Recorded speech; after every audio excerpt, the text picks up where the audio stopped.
The first book I ever read unassisted, seated at the table in our living room at home that my father also used as his office desk, was The Secret Seven book by Enid Blyton.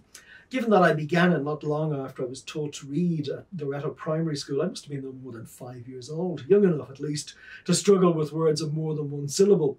For example, I'd never heard the word cupboard spoken aloud. In Ireland, we call cupboards presses. So the first time I encountered that word was in The Secret Seven book.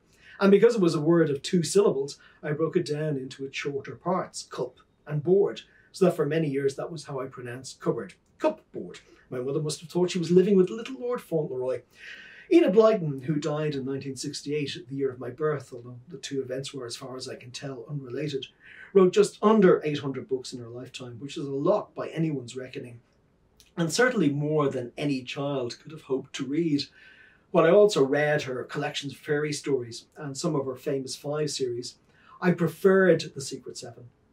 Partly it was because it was those books that started me on the path to reading, and I think we always retain a lot of affection for the first book or song or film that introduces us to someone whose work goes on to mean a lot to us.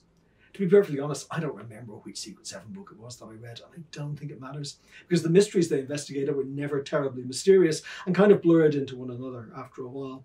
Also, the Secret Seven weren't even very good detectives and tended to do things that struck me as unwise even as a small child. After all, it didn't seem like a very good idea for Peter to disguise himself as a guy in Good Work Secret Seven in order to spy on thieves, or certainly not so close to bonfire night.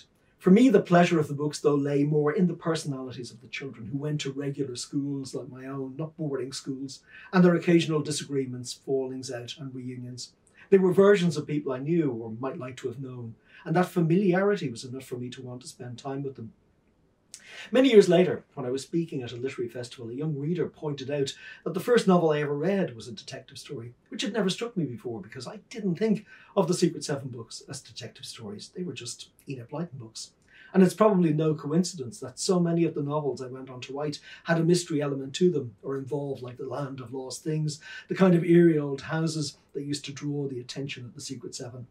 As a writer, I'm a child of so many of the books I read as a child, these ones included, and that seems like no bad thing to me.